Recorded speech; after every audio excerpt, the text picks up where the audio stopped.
హిమాలయాలు అంటే ప్రపంచంలోనే ఎత్తైన మంచు పర్వతాలు మాత్రమే కాదు, అవి భారతదేశానికి జీవనాధారమైన పర్వతాలు.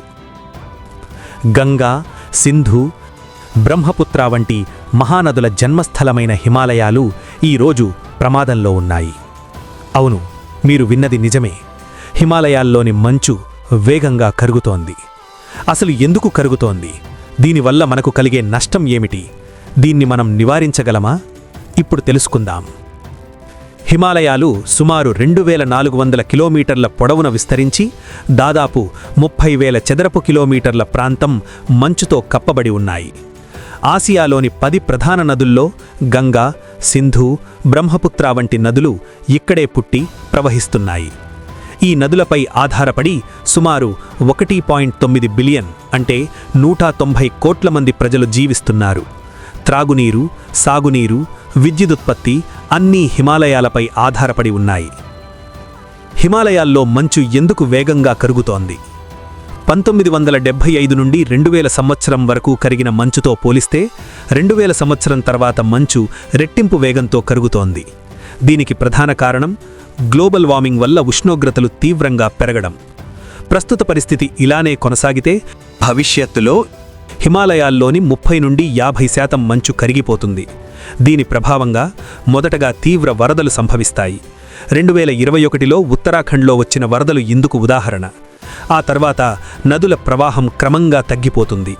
ఋతుపవనాల్లో తీవ్ర మార్పులు వస్తాయి. అతివృష్టి అనంతరం అనావృష్టి పరిస్థితులు ఏర్పడతాయి. నదుల ద్వారా సముద్రంలోకి నీరు వెళ్లిపోవడంతో భూగర్భ జలాల స్థాయి తగ్గిపోతుంది. వ్యవసాయం, రైతులపై ప్రభావం. గ్రామీణ ప్రాంతాల్లో వ్యవసాయం చేస్తున్న రైతులకు అవసరమైన సాగునీటిలో 70% హిమాలయ నదుల నుంచే వస్తోంది. మంచు కరిగిపోతే నదుల ప్రవాహం 30 నుండి 50% వరకు తగ్గుతుంది. డ్రిప్పై ఆధారపడి వ్యవసాయం చేసే చిన్న రైతుల పొలాలు ఎండిపోతాయి. ఇప్పటికే కొన్ని రాష్ట్రాల్లో భూగర్భ జలాలు 20 నుండి 40% తగ్గిపోయాయి. సాగునీరు, త్రాగునీటి సమస్య తీవ్రంగా మారుతుంది. పంటల దిగుబడి తగ్గి ఆహార ధరలు 30 నుండి 50% పెరుగుతాయి. ప్రజల జీవనంపై, ఆర్థిక వ్యవస్థపై ప్రభావం. మంచు వేగంగా కరగడం వల్ల ఆకస్మిక వరదలు వస్తాయి. 2021 ఉత్తరాఖండ్ వరదల్లో 100 మంది ప్రాణాలు కోల్పోయారు. గ్రామాలు నీట మునిగిపోతాయి. గంగా, బ్రహ్మపుత్ర నదులపై ఆధారపడిన కోట్ల మంది జీవితం ప్రమాదంలో పడుతుంది. హైడ్రోపవర్ ప్లాంట్లు 30% కంటే ఎక్కువ విద్యుదుత్పత్తిని కోల్పోతాయి. పరిశ్రమలు నిలిచిపోతాయి. ద్రవ్యోల్బణం పెరుగుతుంది. కరిగిన మంచునీరు సముద్రంలో కలవడంతో సముద్ర మట్టం పెరిగి తీర ప్రాంతాలు మునిగిపోతాయి. పరిష్కారం ఏమిటి? మనం ఏం చెయ్యాలి? గ్లోబల్ వార్మింగ్ ఇలానే కొనసాగితే 75% మంచు పూర్తిగా కరిగిపోతుంది. దీనిని నివారించాలంటే గాలి కాలుష్యాన్ని తగ్గించాలి. పెట్రోల్, డీజిల్ వినియోగాన్ని తగ్గించాలి. సౌర, గాలి, ఎలక్ట్రిక్ వంటి పునరుత్పాదక శక్తులను వినియోగించాలి. ఎనర్జీ ఎఫిషియెంట్ పరికరాలు ఉపయోగించాలి. అడవులను సంరక్షించాలి. మొక్కలు నాటాలి. చెట్లను నరకకూడదు. పబ్లిక్ ట్రాన్స్పోర్ట్ వినియోగించాలి.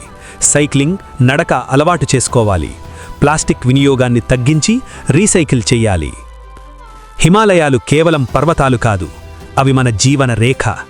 వాటిని కాపాడుకోకపోతే మన భవిష్యత్తే ప్రమాదంలో పడుతుంది.